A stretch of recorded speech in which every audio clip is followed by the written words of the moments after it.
Good afternoon. I'd like to welcome you to Business Sustainability Series by Touchstone in association with Master Skill Consulting. My name is Tunde Ojo, and I'd like you to thank you for joining us. Touchstone, by way of introduction, is a global idea and brand strategy and communication consulting firm. We're in business to make our clients and their brands to be more successful in a complicated, chaotic, in a very difficult world, in a changing world. I'd like to welcome you to BSS 15, and we have an exciting guest with us this afternoon. Now, BSS is our initiative to dimension the key drivers of sustainable business growth in a world characterized by crisis, chaos, and complexity. We want to engage entrepreneurs, thought leaders, business leaders, brand managers, in our quest. Everybody's looking for solutions, not only to survive in a very difficult environment, very difficult world in which we have found ourselves, no thanks to COVID-19, but also to thrive. Once again, thank you for joining us. A little bit of some housekeeping rules. We normally do this so that we ensure that everybody, keeps, so that everything, works very smoothly. We will be glad if you can mute all your microphones and put off your cameras, with the exception of the guest camera as well as the host camera.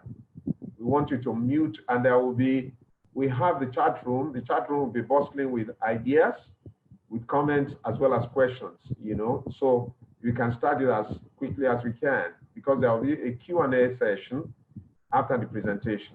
Questions and comments can be posted to the chat room. That way we can have a very seamless interaction and engagement. We are going to be looking at a topic that, when somebody had it, he said, what an intriguing topic. Wealth without capital, sustainable wealth without capital, the 6 cent advantage. And we have as our guest for this edition a gentleman called Bright UK Ukwenga. He's better known as Bright UK. He's an esteemed author, speaker, and a life and leadership coach, inspiring profitable and sustainable change through ideological shifts. He's the CEO of Scribe Tribe, an innovative media and publishing company, catalyzing societal transformation by helping original thinkers to multiply their influence and reinforce their authority. He also serves as a managing partner at 6 Cent Leadership Consulting, which helps individuals and organizations to reinvent themselves so as to reimagine the world beyond their industries and lead the future. He's the executive director of AfriChamps Network, a non-profit raising disruptive innovators and transformational leaders to steer the repositioning of Africa from third to first world. Bright began his professional career as a business development strategist with Fit Gear Plus, where he successfully spearheaded a World Bank-supported recruitment scheme under the Growth and Employment GEM project instituted by the Federal Ministry of Trade and Investment, FMTI, to improve performance and several SMEs in Nigeria. Over time, he has established himself as a key member of the faculty of various training institutions in the country, including the Marketplace Academy and Accelerate Graduate Finishing and Entrepreneurship Academy, partnered by the Business School Netherlands to groom change agents to transform Africa's economy. His first-rate corporate training expertise has been utilized by local organizations and multinationals to boost effectiveness and productivity of their workforce.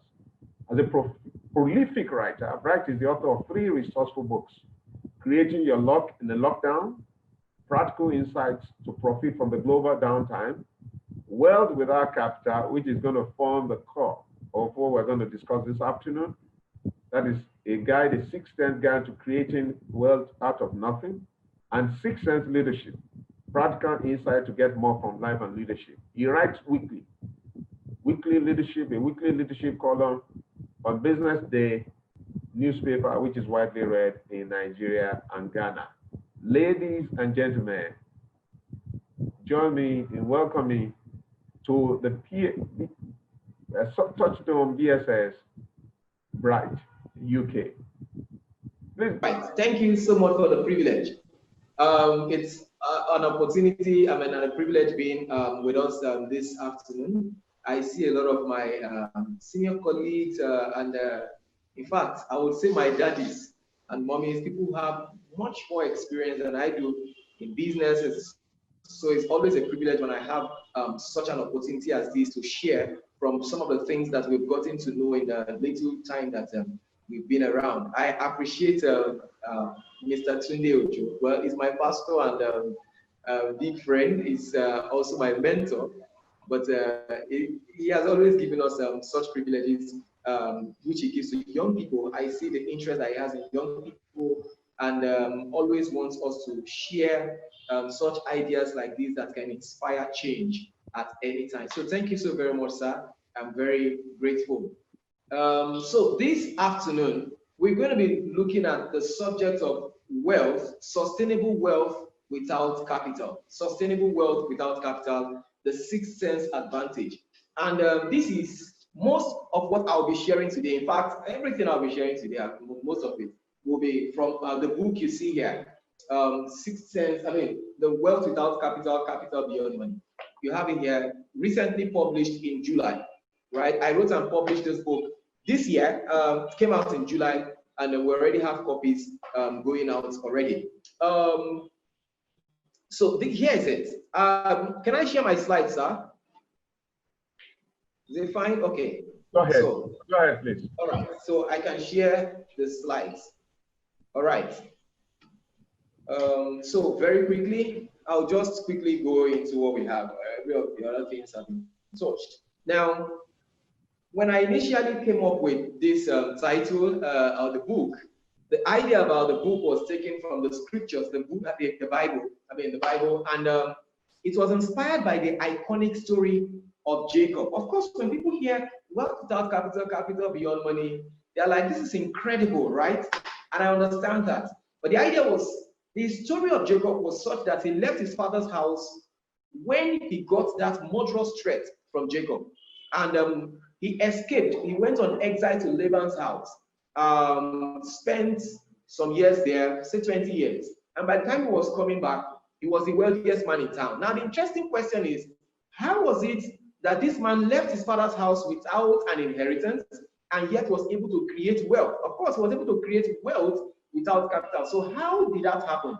And the big answer is that he was able to recognize and utilize capital that is beyond money.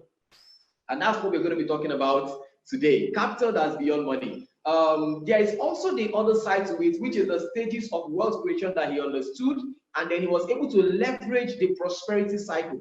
I'm going to be talking about that very, very quickly.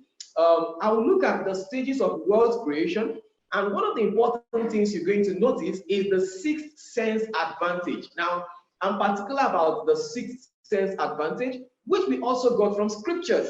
Now, what exactly is the sixth sense advantage? Jesus was a businessman. He was very much involved, in his father's business. When he came, all he just poured his life into was his father's business. And what was he selling? He was selling bread and water. Very finely packaged bread. They were branded living bread, the bread of life, living water, things like that. That's how it was branded. Very awesome packaging. The name was awesome. The impact, the content, the results of what he was selling was equally very awesome. And of course, the experience was fantastic. Well, here is it. When he came into business, it's like he displaced his competitors all of a sudden. The entire Pharisees, Sadducees could not comprehend his results.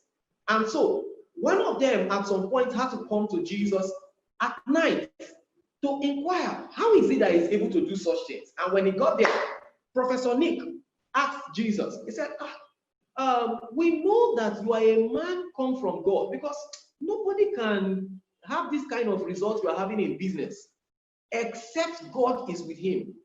And Jesus Christ had to, help develop his understanding of what exactly was going on. What exactly did Jesus tell him? Jesus said, except a man be born again, he cannot see the kingdom of God. I take that again. He said, except a man be born again, he cannot see the kingdom of God. And what exactly was it saying? It meant that how you see is dependent on who you become. So what you see or how you see determines what, or let me say who you become determines what and how you see, right? Now, and how and what you see determines how you respond. How you respond now determines the results that you get. So when we talk about the sixth sense advantage, we say that when you reinvent yourself to see the best, even in the worst, then you can do the impossible. You can reinvent whatever you have in front of you and create something out of nothing. And we're going to be seeing how exactly that works. But what I want to emphasize here is that who you become determines the kind of results that you get. Who you become determines the kind of company you're going to run. Who you become will determine how well your company, your organization, and whatever you're running can grow. All right, so that said, I would like to start from here, which is the poverty and the prosperity cycle. This is the first idea I'm going to be sharing with us here. And like I said, this was inspired by scriptures. So most of what you'll be hearing from here will be also from scriptures. Now, the first one is the poverty and prosperity cycle. What exactly is the poverty and prosperity cycle? I already said that Jacob left his father's house with nothing, and he came back wealthy. He was the wealthiest man in town. On the other hand, the prodigal son left his father's house with wealth, and he came back empty-handed. In fact, as at the time he came back, he was a slave. This was a prince that became a slave.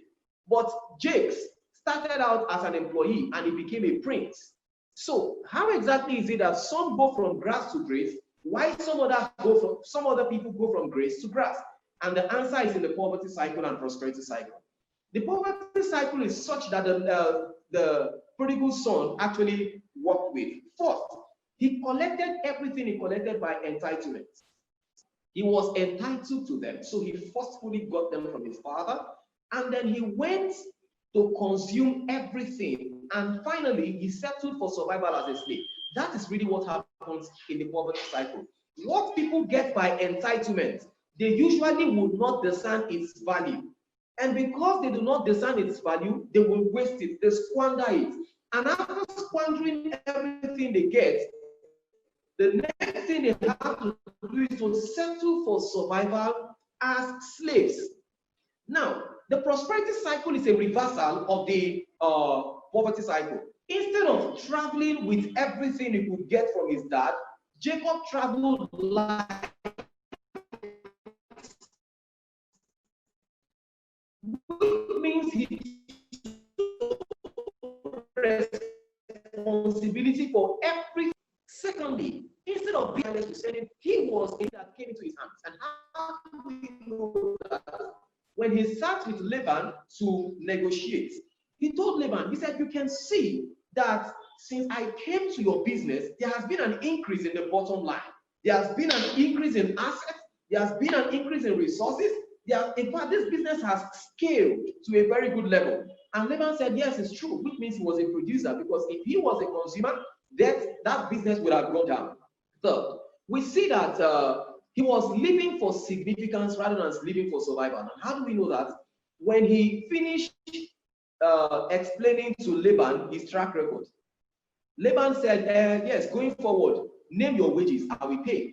And he said, I don't want any wages. Now, you see, when someone comes to you to work with you, and you ask him how much he wants to get as salary, and he says he doesn't want anything, then you know you have to be careful that this person has a greater motive than just the money he will be getting. And that is really what it means to live for significance. It's very much important. Now, let me say this, that when you are in fact, generally as we're in life, we are all having to escape the poverty cycle and leverage the prosperity cycle. Even Jesus Christ was tempted with the poverty cycle. Turn this stone to bread, consumption. Jump down from this mountain, he will give his angels charge over you. That's entitlement. Rather than taking responsibility for your safety, you are putting the responsibility for your safety on someone else. Then the devil said to him, just bow down to me, I'll give you everything you see here. And Jesus Christ looked at it. If I should do this, I will get earthly glory, but I will forgo the greater one. And you know, if he had bowed down to the devil that day, he would not have been able to say in Matthew 28, verse 18, all power in heaven and on earth is given unto me. So the big question is, how far do we want to go? Significance, the question of significance sets that for us. So I will go over this again. Entitlement, consumption, and survival, while the prosperity cycle is responsibility, producer mindset, and significance mentality. Now, how far you will go in life is going to be set by this. In fact, I should say that wherever we are today on the ladder of success is determined by how well we've been able to escape the poverty cycle and how well we've been able to leverage the poverty cycle. Very, very crucial. Now, at different phases of life, we would also see that the pool of each of these components become greater. I will explain that as we go. And this is very much important for everyone who is in business, everyone who is history or what have you, prosper in every area of life. So these are just examples of people who have leveraged the poverty cycle and people who also, people who leverage the prosperity cycle and those who fail to escape the poverty cycle. So I just want to give an example from here, just one more example, and that's the example of Joseph and the Egyptians. How exactly did Joseph become wealthy, and how is it that the Egyptians became enslaved, in quotes, to Joseph in his own time? Pharaoh had a dream, and in his dream, he saw that there will be 70 years of surplus, and 7 years of surplus and 7 years of recession, right? So when the surplus came, the Egyptians were gathering and squandering everything. Now you see, they got that by entitlement, not by any effort of theirs. There was just an economic boom, and they spent everything. They consumed it because they did not know its value. But Joseph, instead of spending everything, was saving 20% every time. All right. By the time he was done, when the recession set in, these guys came to buy from him. They kept spending their money. When the money was not enough, they sold their cattle. When the cattle was not enough, they sold their land, and at the end of the day, they enslaved themselves. They sold themselves to him as slaves just to survive. But Joseph, from the very beginning, instead of being entitled, he took responsibility by saving. Instead of being a consumer, he kept, being a producer by having a long-term perspective to planning, and that's what brought him significance. He did not just want to be someone who grew crops. He wanted to be someone who could grow crops to market to the entire world. And at that time, Egypt became the world food capital, all right, and even the economic center of the world at that time. So these are lessons I share from the book on entitlement, on responsibility, the prosperity cycle, what entitlement and responsibility,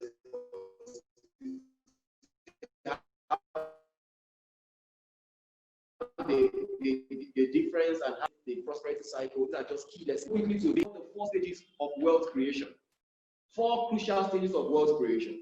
And this is where we get to understand how to build sustainable wealth without capital. First, I will start with the illustration.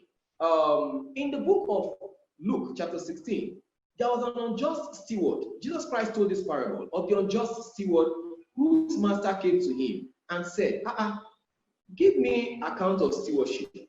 I'm going to fire you today because you've been wasting my goods. This steward has been a consumer.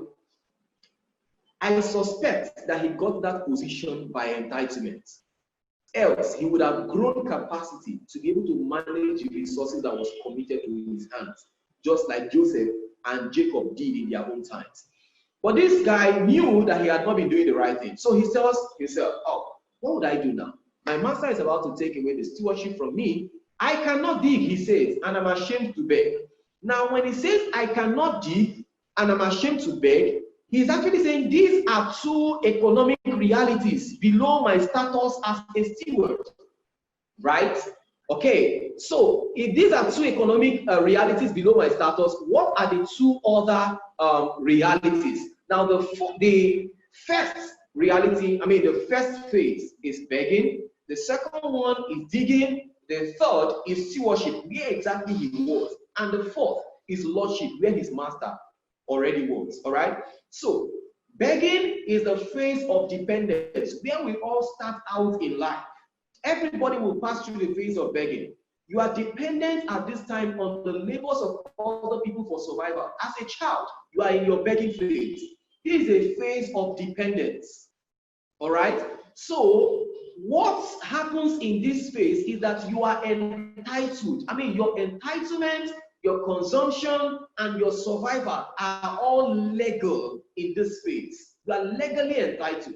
You are a legal consumer. It is legal to live just to survive as a child. That's what the begging phase is about, surviving, right? But you cannot succeed as a beggar. You cannot succeed while depending on the labors of other people for survival. So you have to go into the next stage. You have to go to the next stage. The next stage is digging. Digging is a stage where you begin to take responsibility for yourself.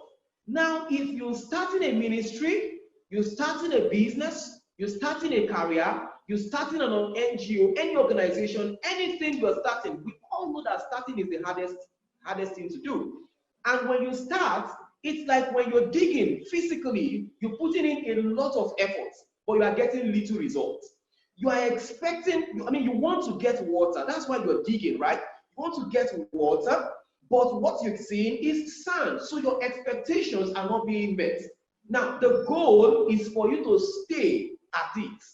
When you're consistent at it, the results will surely come eventually. They will not come initially, but they will come eventually. So that's what digging is about. You stay consistent, and then the results you have been looking for at some point will begin to look forward to you. And when that happens, you enter into the stewardship stage. At that point, you don't need to put in so much effort anymore to get the kind of result that is needed for you to try. So you get into a phase of success.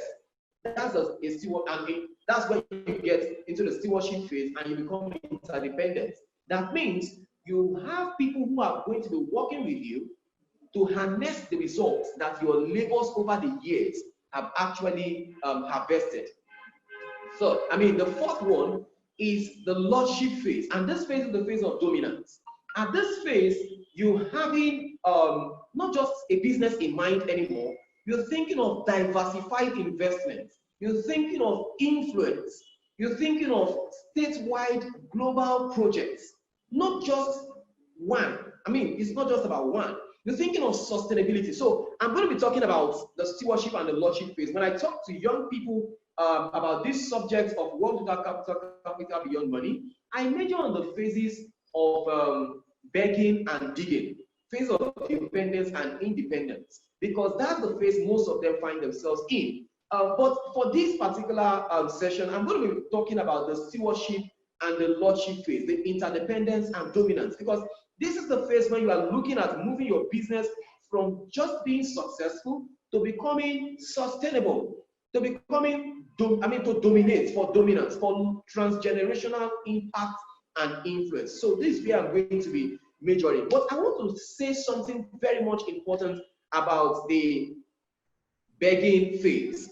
And before I say that, I will just show this. Now, this is a business cycle, the growth, the maturity of a company, right? This is what it looks like. The existence stage, all right? I've explained the existence stage. There's a whole lot that this has to do with the phases of wealth creation, which I showed earlier, right? This existence phase corresponds to that of what you call the begging phase, and a part of the begging phase and the digging phase. Now, survival is what you do in your digging phase. You have to just survive.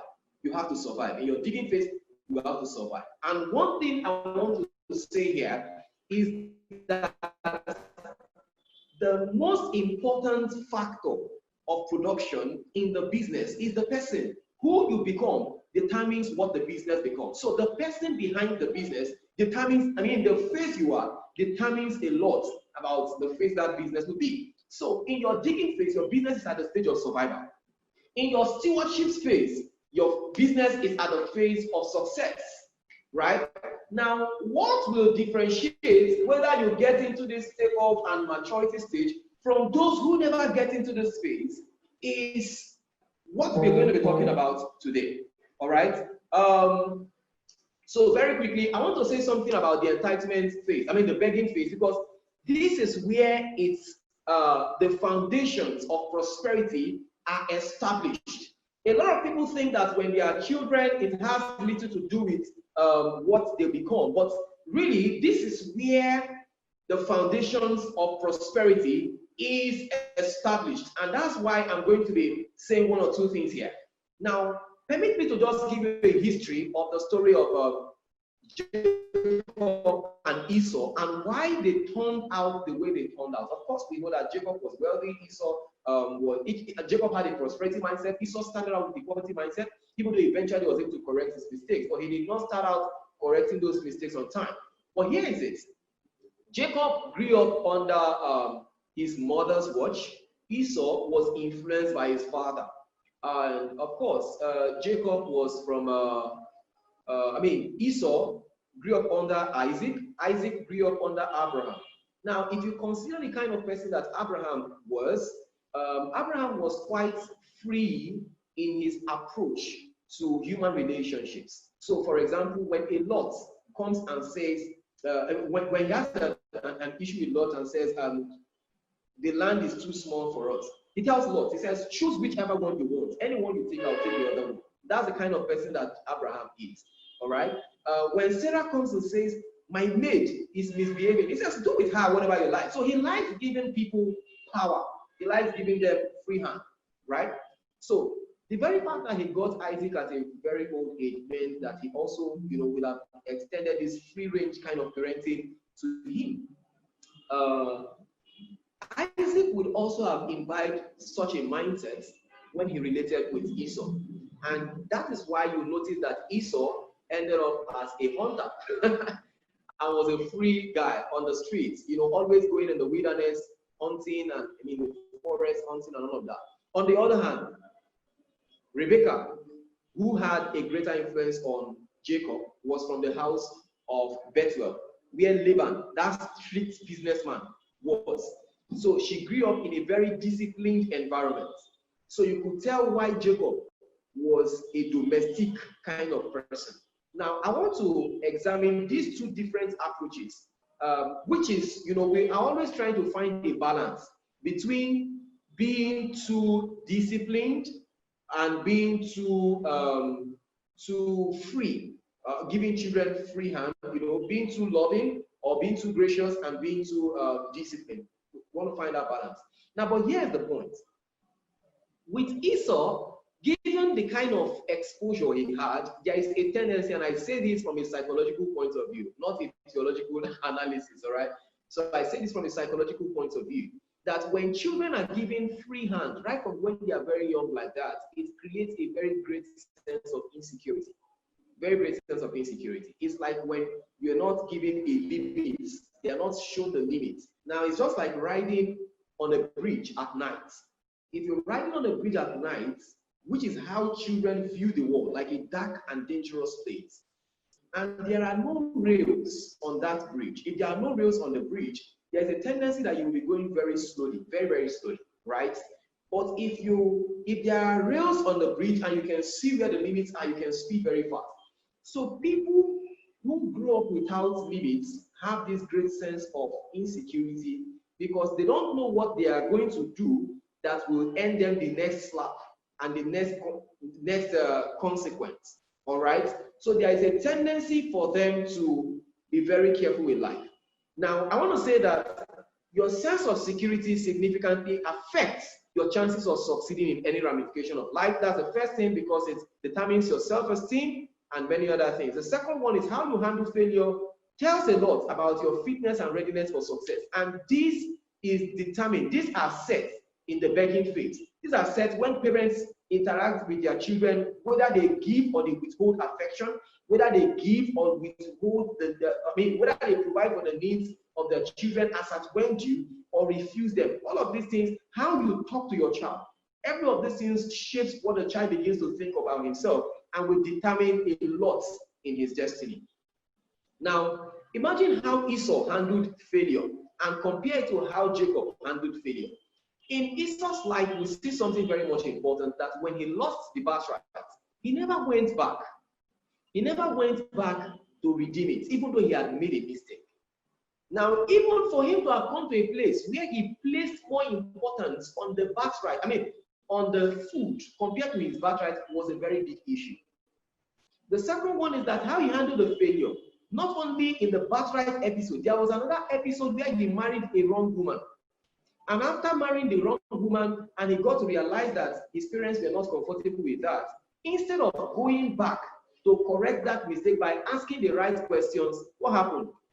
By asking the right questions, instead of doing that, he went to take another woman.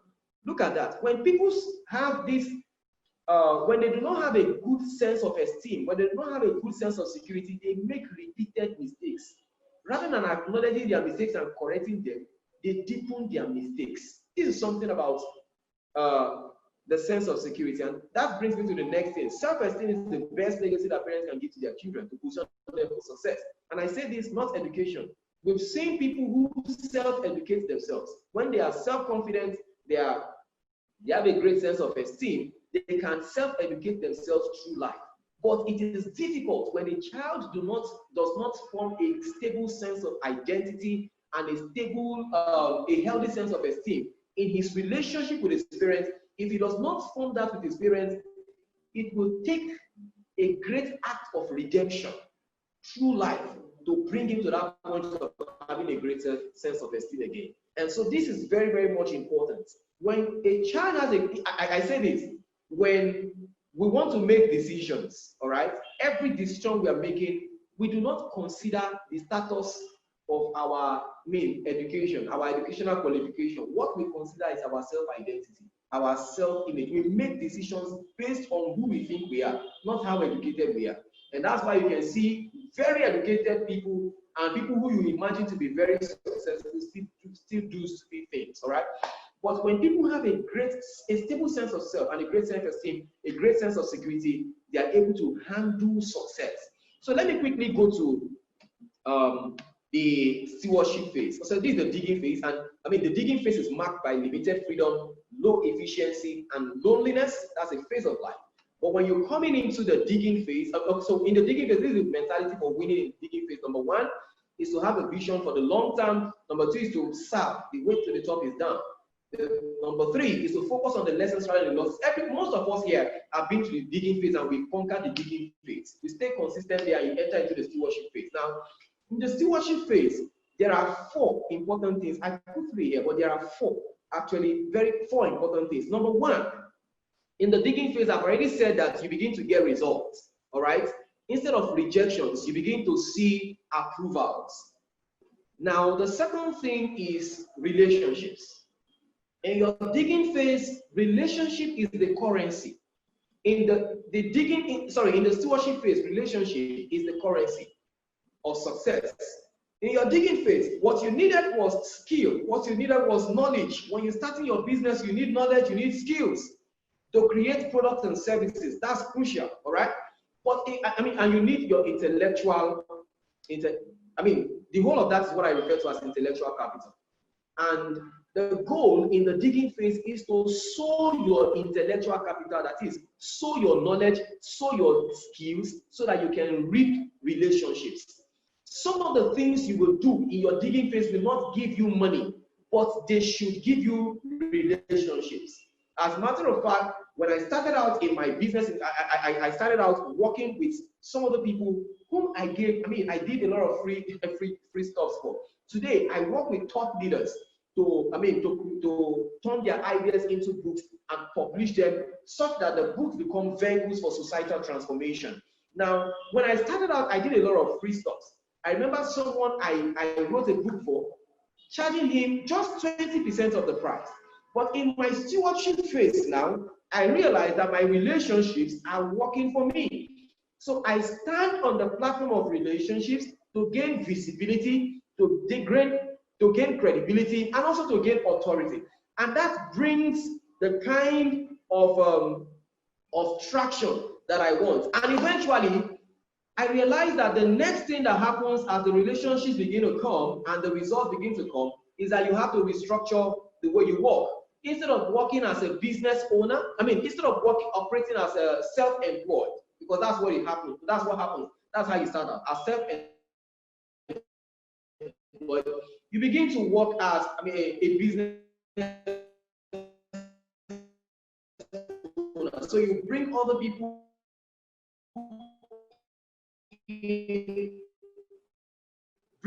on board, and the emphasis in this space is on building systems. And the next one is and you need to work on that. And how do you work on that? You go from unconscious incompetence, something you are not aware of. This is something that is lacking, but you are not aware of it. You go from conscious incompetence to becoming consciously competent. Consciously incompetent of it. Now, this is a phase where, in fact, in every phase, your sense of security is important, because it will determine whether you acknowledge that you don't know what you ought to know or not. And when you acknowledge that you don't know what you ought to know, you will strive to know better. Unfortunately, one of the reasons why people never move forward in this space is because of they allow their sense of insecurity to overwhelm them. And because of this, they do not admit that they do not know what they ought to know, and they stop growing. Because they stop growing, their businesses equally stop growing, and people start leaving them. Now, you have to go from unconscious incompetence to being consciously incompetent. That is, you now know that you don't know. Then the next thing is to go and acquire the skill, go and acquire the knowledge that you need. So you get into a phase of conscious competence. And when you stay at it, you're constant at doing that thing, you come to a point where you are not even conscious that you know how to do it. You just do it, you just flow. It becomes second nature to you. All right. So in your stewardship phase, these are 5 important things that you must consider. Number 1, the results will start coming. Therefore, you have to check pride. I said pride unchecked is pride in charge. And if you can deal with pride very well in this phase, you will have little to do, little challenges. In fact, the other challenges will be a walkover. The second one is accountability. A lot of people don't become accountable because they feel as the boss. They need not to be accountable to anybody. But this is the phase where you must take accountability very seriously. Guess what? Stewardship. You come into stewardship phase because people trust you. Initially, when you start out as a digger, you are skillful, you are talented, you are creative, you are good at what you do. But people don't give you a chance because they don't trust you. Yes, your product is fine, but they don't trust you. You don't have credibility. So what you need at that phase is for people to trust you. And that's why you might want to offer that skill, like I did, to people at a very, very cheap price. In fact, for some other people, you would do it for them free. I did a whole lot of free service. I just wanted to gain relationships. It is while you are doing those things, you're volunteering here and there, you're taking your skill and putting them into other people's businesses. You're doing what you can, that you begin to gain trust. And you see, in this phase of stewardship, even though you need a lot of accountability, you need trust, or rather, your trust has brought you to this level. There is a tendency for you to do the things that will destroy trust in this level. And that's why you must be very careful. Accountability counts. Your customers want to trust you, your workers want to trust you, your stakeholders want to trust you. Everybody around you want to keep trusting you. So you must work on your trust quotient. Accountability is key. Record keeping is important.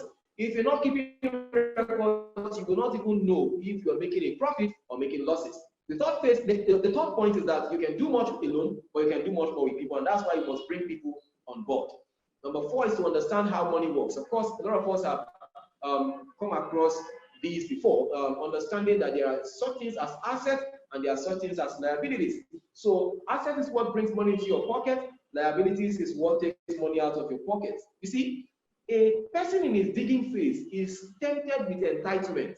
He's tempted to think that if he works for long hours, he ought to be paid according to the longevity of, the activity or the intensity of his labor. He thinks that he ought to be promoted on the basis of longevity. All right, that is a phase. In the digging phase, that's how people think. But if you make it to the stewardship phase, successfully having handled your entitlement, I mean, you've pushed the borders of your entitlement and taken responsibility and scaled through the digging phase. In your stewardship phase, what you're going to be encountering is the question of consumption.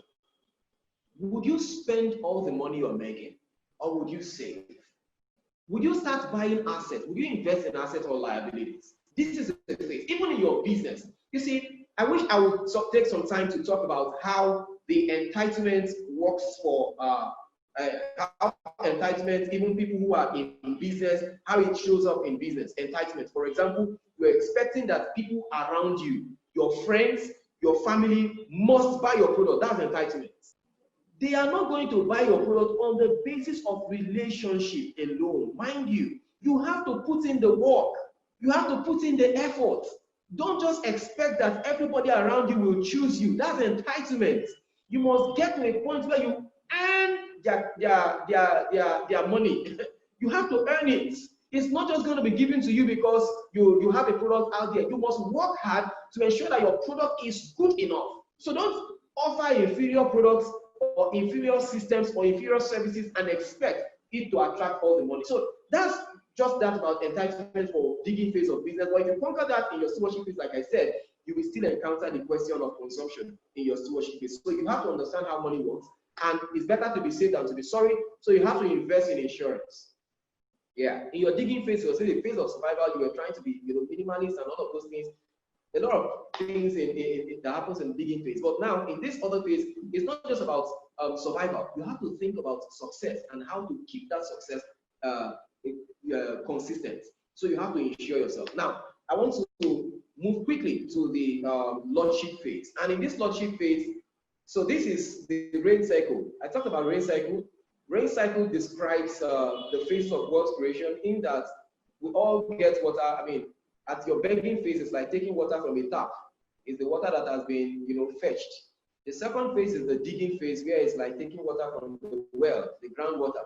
The third phase is like being a rainmaker. You are the one bringing in the business deals, all right? I mean, when people see you, you are a charismatic leader. If you're a pastor, I mean, when people see you, when you are there, the business is functioning. When you are there, the ministry is up. But when you leave, the question is what happens, all right? So the next phase, which is really what brings sustainability. Rain has their seasons, okay? But when you're thinking of sustainability, you want to be getting the water directly from the stream. So as a businessman, in your lordship phase, you think of irrigation processes. How do I establish systems and structures to ensure that this water keeps flowing and will flow perpetually?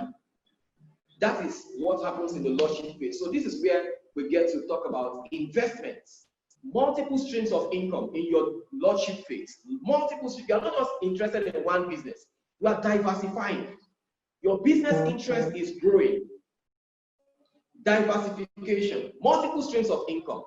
Now, if you are in this phase, you should not just be thinking of one thing. The Bible says, be fruitful, multiply, have dominion. In your digging phase, you are thinking of how to be fruitful, just to get fruit. In your stewardship stage, you are thinking of how to multiply the fruits you've gotten. In your lordship phase is have dominion. Have dominion. And it's very much important to think in terms of these phases. Significance is the word here. Significance, not success. Significance. And when it comes to significance, you are thinking beyond yourself. You see, Laban, when Jacob sat with Laban, he asked him, he said, if I continue like this, when would I be able to cater for my family? When will I be able to provide for my family?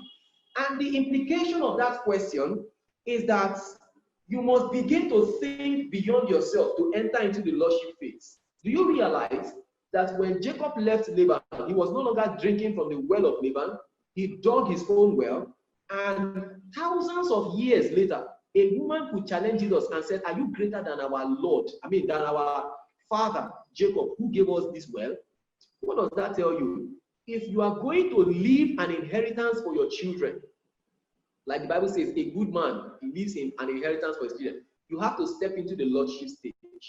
You have to think beyond yourself. When you are in this phase, you must think of multiple streams of income, think of investment. And this investment will not just be in businesses, it will equally be in people. Influence, call it influence. Now, there is one person who typifies the lordship phase. I talked about this in the book about how different people walk through the lordship stage. In fact, I talked about Jacob in every of the phases, the digging, and you see how someone goes to a foreign land, okay, where he has no leverage, and he's able to create wealth by himself because he was able to recognize each of these phases. And I want to talk about this influence thing. You see, Pharaoh is one person who entered into this phase. In this phase, he was thinking beyond himself. He was not even thinking about Egypt alone. He was thinking in terms of global projects. Just like a Bill Gates, for example, is not just thinking of one business. He's bigger than Microsoft. He's bigger than just one country. He's thinking of continental projects. He's thinking of global projects. That's a person in his lordship phase, all right? So when you're thinking of things beyond yourself, beyond your times, that's a phase. Now, how do I know that Pharaoh was thinking in a global scope? It was the kind of dreams he had. Our dreams, I understand that they are divine, but they are equally a product of our passion. What you are passionate about, what you think about, is where that will be the direction you will begin to have dreams in. All right. So I realized that long before God begins to bring you into the reality of certain things, He gives you a passion, a desire for them. So compare Pharaoh now. Come into Pharaoh. Pharaoh was thinking, and he got a dream. His dream was about a global recession, an economic boom that will be global, and equally an economic recession that will be global. It was like he was predicting the crisis that came at during this time of the global pandemic. That's the kind of person that's the kind of dream he had. And when he had that dream, he knew it was of great significance. He could not interpret it himself. And then the next thing that happened is he called every other person and asked questions. Now, I want to say, what makes businesses go from just being successful to being transgenerational, to being sustainable? Because, of course, it has been said a lot of times that many indigenous businesses in Nigeria do not outlive their owners. But this is one of the things that makes businesses outlive their owner. That's what I'm trying to paint here. Pharaoh had this dream, saw that it was of great significance, but he did not know how to interpret it or what to do about it. And then he hears that there is a guy there called Joseph. Joseph was a slave. Not just a slave, he was a second-hand slave because he was sold to Potiphar. He was sold to the Ishmaelites, and the Ishmaelites sold him to Potiphar. So Joseph comes on board. He said, bring Joseph. And he allowed Joseph to interpret the dream. After allowing Joseph to interpret the dream, he equally allowed Joseph to spearhead that move. And Joseph was able to handle it properly well. See, there is a time that you would have the vision of what the organization ought to be, but you do not have the requisite skills to power it up. Someone else, you would have to allow other people, grow other people, develop other leaders, and allow them the space, give them the platforms. Oftentimes, the reasons why businesses do not outlive the owners is because these owners lack great self-esteem.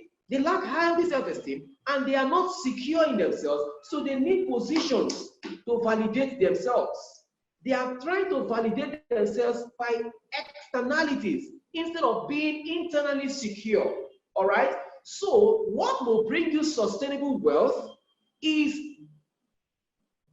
sense of security. Very much important, because that's really what helps you to grow other people. And when you grow other people, you gain influence. And guess what? It's at this phase also that you begin to experience inventions and innovations. You see, lords are not concerned about joining the trends. They shape the trends. They look into the future. They become thought leaders. They begin to think, what can I give to my generation? What can I do that the posterity will be grateful for? This is really what expands the vision. This is really what expands the vision in their heart and motivates them to do more. Now, let me just quickly share three things. three things that helps you come into the space and succeed in it very well. Number one is that so much depends on your sense of security. I've said that. Whether you grow people or not, it depends on your sense of security. Whether you withhold what you get or you give it out, because this is a phase where you begin to give, is dependent on your sense of security. There was this rich man, the Bible says, is you, okay, and it's grew large. Because of that, today your soul will be required from you. What that man ought to have done. This is the faith. This is how you create wealth without capital, sustainable wealth without capital. Look at the cycle. You take your efforts. Time and energy is the capital we have, the basic capital we have in life. Time and energy. You sow your time and energy, and you get skills. You sow your skills, and you get success. I mean, you get relationships. You sow your relationships, and you get reputation. You sow your reputation, and you will gain authority. You gain authority. So he was supposed to have, gone through this seed time and harvest kind of seed time and harvest, but when he got to that phase where he was successful, he got stuck.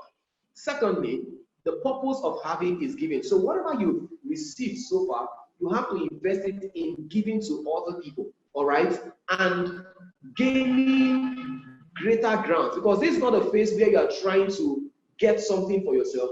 This is a time when you are trying to make your mark.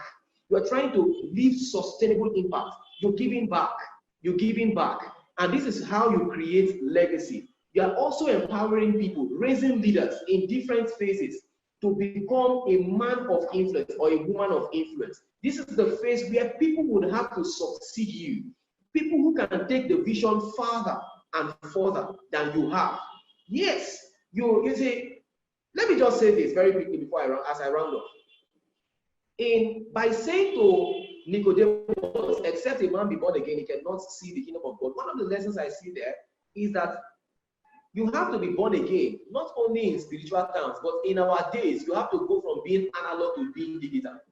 And that's quite difficult for many people who are baby boomers, all right? So you would have to bring younger people who are already born again, born into the digital economy. People who have already transited from being analog in their thinking to being digital in their thinking. What Jacob did in Laban's business was to take it from, being analog to being digital.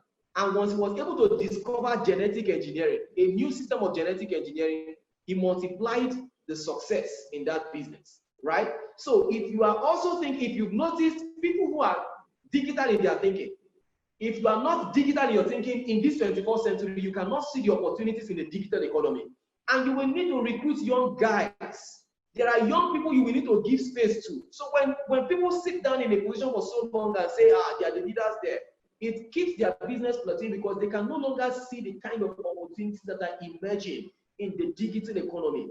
You will need young guys. See, some of these young guys are, they are like Jacob. They are like Joseph, like second-hand slaves. They are not looking good. They are not fitting into your own definition of what is normal. But these guys, they are thinking at a different level in terms of digital technology. It was by his thinking in digital terms that Jacob was able to initiate a wealth transfer from Laban to himself in those days. And so, in this phase, empower people to believe in themselves and to release their potentials into whatever you are doing and watch your business go from being successful to being sustainable. Thank you so very much. At this point, I'll just round up and take any questions. Thank you.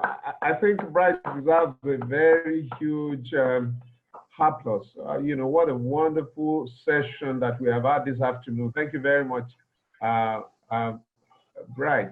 We are going to have a couple of questions, and we have Olushola Banigo is raising I think it's her hand, I guess, to ask a question. Please, please go ahead, because we just have a couple of minutes to interact. We want to thank you, moving from the, wealth creation, the four phases, from begging, which is dependence, to digging, which is interdependence, independence, and stewardship, which is interdependence, to lordship, which is dominance. Thank you very much. Just remind me if I forget, we'll be glad. I have a copy of the book here, and I think it's a book that everybody should have. And I will plead with Bright if he's going to give a discount to anybody who is, you are going to book a copy through BSS, you're going to get a discount. I believe we can arrange that, Bright. Am I right? You need to tell us what is the cover, definitely. definitely, what's the cover price and how much will anybody be, you know, somebody says, is the book available outside Nigeria? Somebody is asking, is the book available outside Nigeria? And you need to ask that. Thank you, Bright, for this presentation. That's from Abiodun O. And then we have Toyi saying, awesome session. We're looking at the, you know, what I want to say this afternoon is that I know that we have constrained your time, right? And there will be other opportunities to expand this idea. If we read The Art of War by Sun Tzu, and we read the principles of business from Confucius, why shouldn't we read the principles of life as well as business from the book of books? You know, so I'm sure Bright is not ashamed to dig into the ancient texts and see principles of business and wealth creation without capital for the modern man. Thank you very much, Bright. So, thank you too. Shola Banigo, you can have the talk. And okay. Sorry, thanks so much. It was a very lovely presentation. Well done. Actually, you are already addressing some of the things I'd wanted to know. How can we get the book and how much is it? Thank you very much. Thank you very much. Thank you for joining us. Appreciate you. Okay, so, you know, Bright, can you say a couple of things about that so that because, and then what? All right,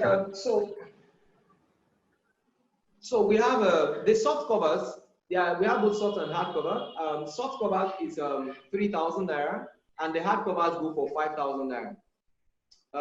Whether they are available, because I had the question whether they are available on outside the country. Outside the country, yes. You should see them on Amazon this week. You should see them on Amazon this week. So you'll be able to get them from Amazon. Thank you very much. I'd like to say that this book, Bright is here because of this seminar work. And it's a thing of joy for us to have. This book was launched when? About, is it 2 or 3 weeks? Just a month ago. Just a month July ago. 25, that's a month ago. Yeah, we are one of the privileged few to have an exposition of, you know, of the content of this book. The person who wrote the foreword of this book is the former deputy governor of Central Bank, Mr. Tunde Lemon, wrote the foreword, and other greats, including Dr. Abiodun Adedipe, a world-class economist. They look into this book and they could see value.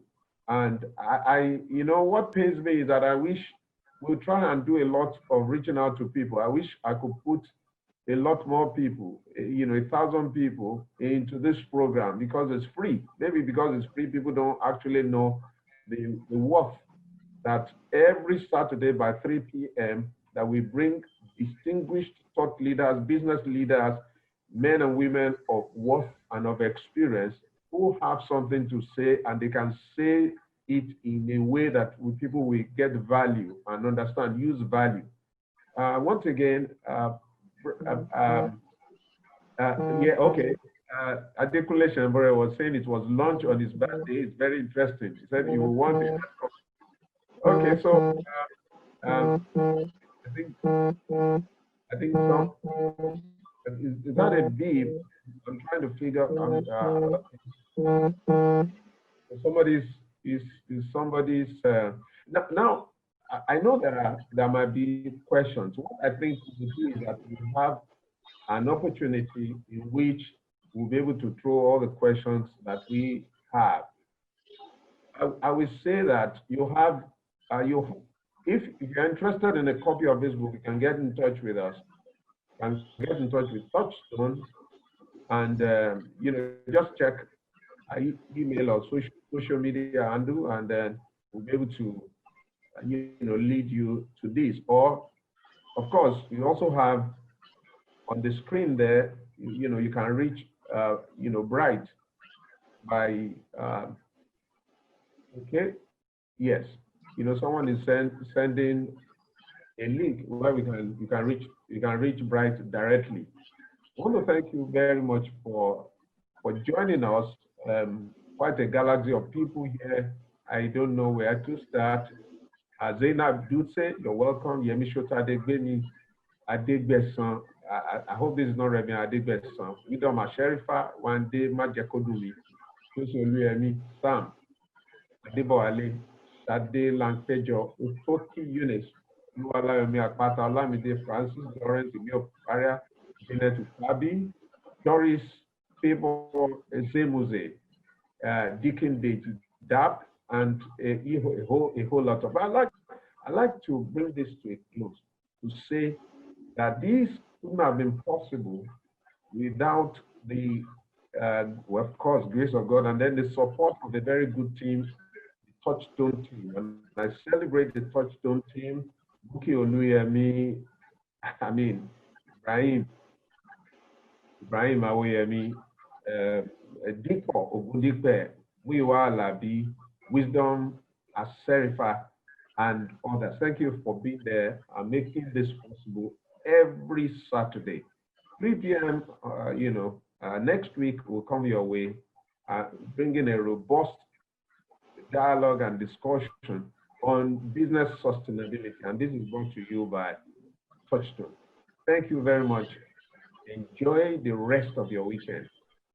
Once again, God bless you.